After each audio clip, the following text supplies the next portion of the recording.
If I'm looking for advice in my marriage, can an AI life coach chatbot, programmed by me, a professional life coach, help me work through it? I'm putting AI to the test to see if it can coach me in a real life coaching request. I'm going to share the conversation with you so that you can benefit from the insights I personally gain. And also, I want to reflect the feedback that I have about the quality of coaching that this bot is capable of. If you'd like to try it for yourself, I'll include the link to download it for free in the description.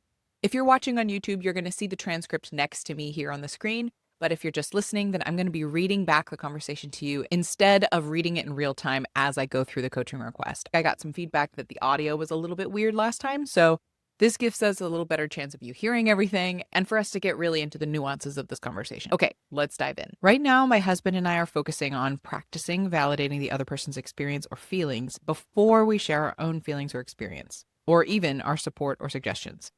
We've noticed that our conversations stay extremely grounded and loving when we take that step to acknowledge and mirror the other person first before any other response. But implementing is hard when you're sleep deprived and emotionally drained.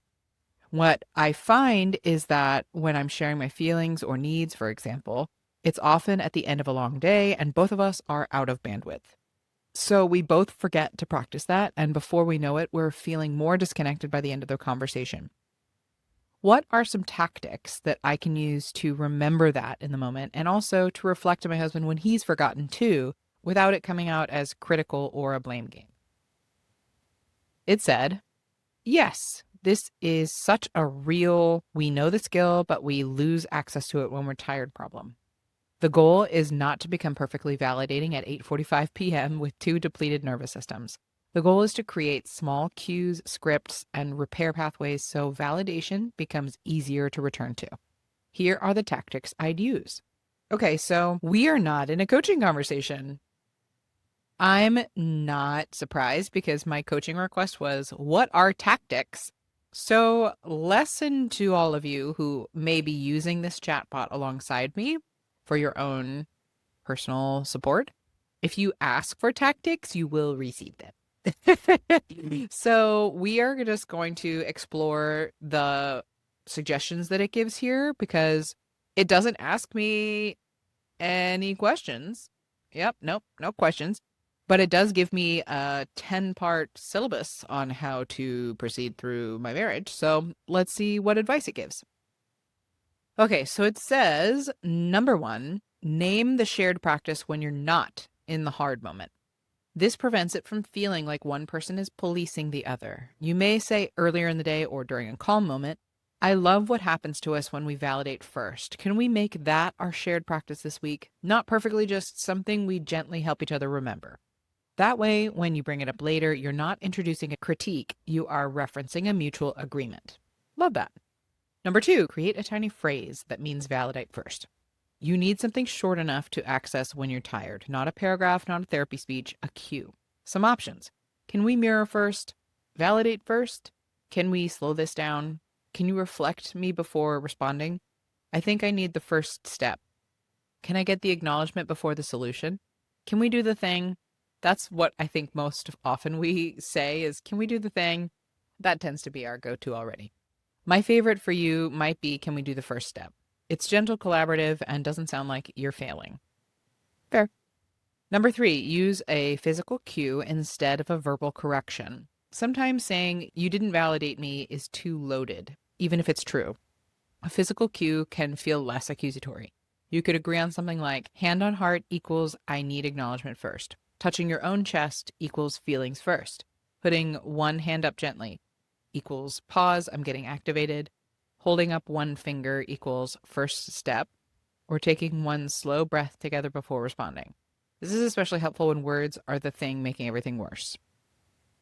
That one, I don't think that one would work very well for us because I feel like both of us gesticulate a lot when we're activated or just when we're speaking or whatever. So I feel like using our fingers to be like, and if like holding up one finger equals go back to the first step, I feel like this can turn, it depends on the attitude.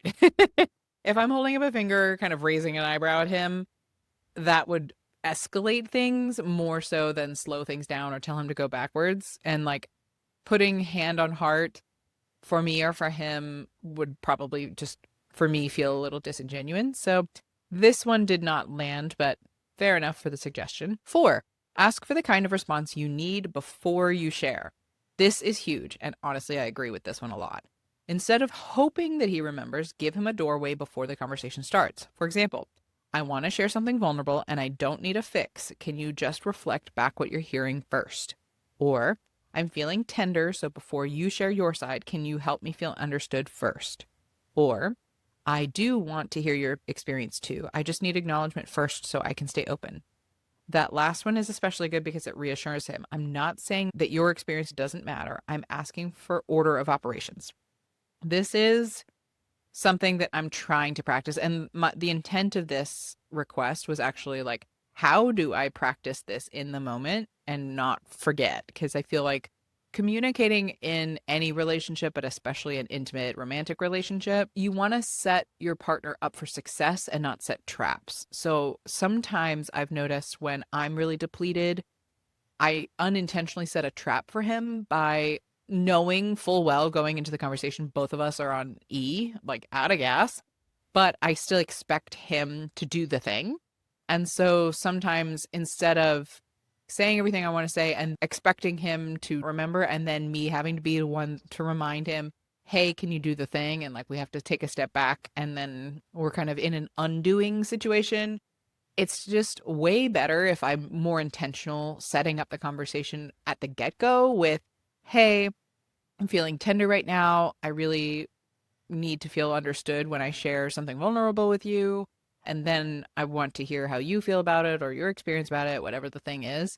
So I feel like that is one of the greatest tools that we are using in this season for effective communication is like making the request before you even get into the conversation of like, this is what I need. This is how I want you to listen or respond.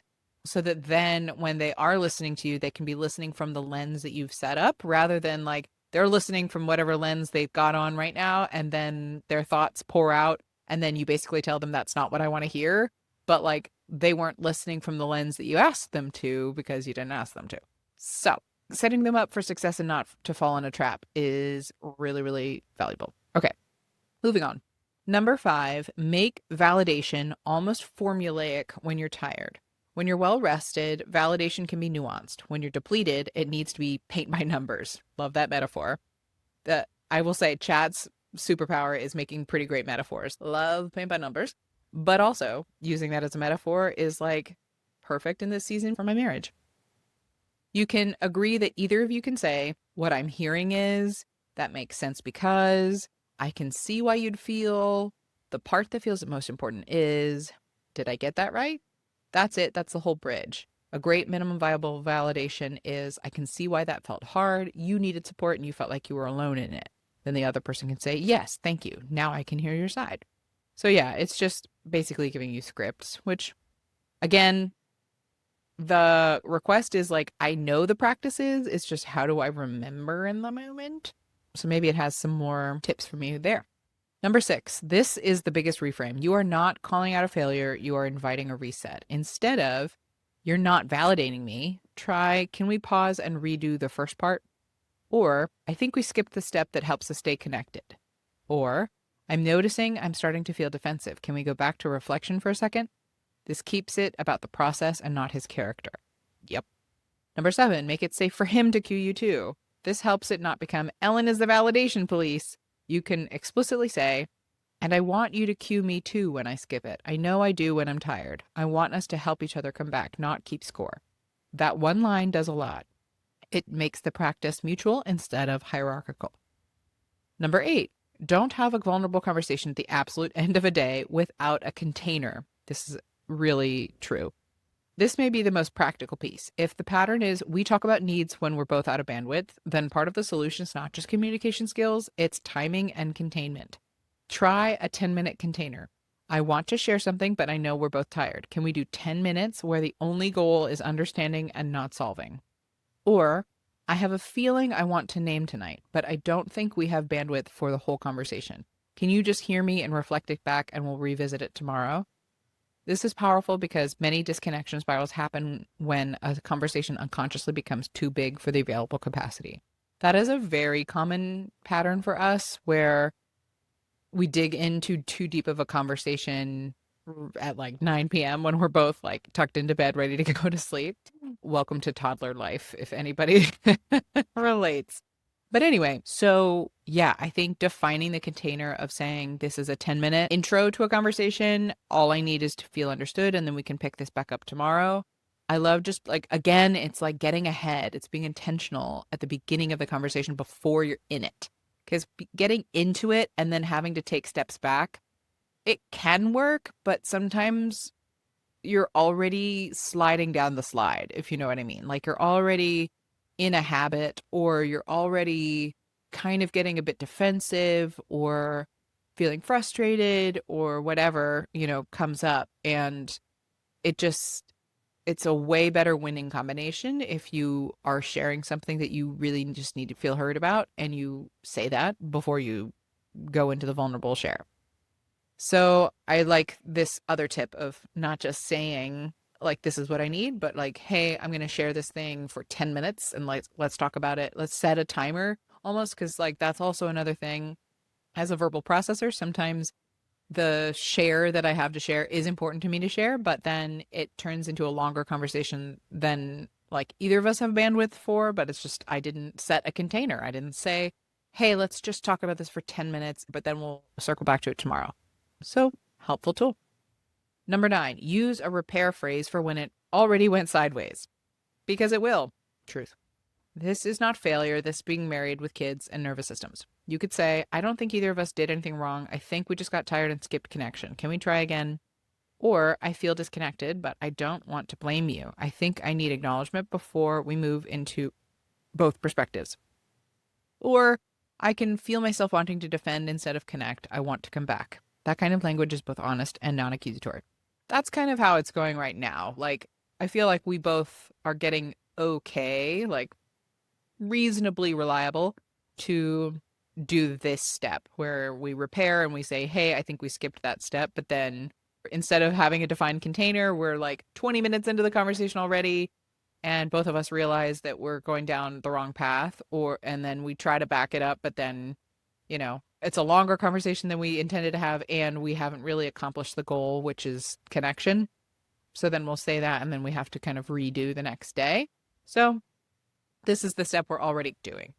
Number 10 is keep one visible reminder in the house. This is another thing that I said I wanted to do, and this is a good reminder for me that we can put sticky notes on our mirrors, or a reminder on our laptops, or on our side tables, or something like that, of some sort of little cue phrase to us, like to our individual selves, that makes sense. So this one says, like, you can write on a sticky note, a bathroom mirror, bedside table, phone lock screen, mirror first, like some sort of short phrase that reminds you. So mirror first, or understand before responding, or first, that makes sense, or connection before perspective, or reflect, then respond. For your dynamic, I especially like reflect before repair.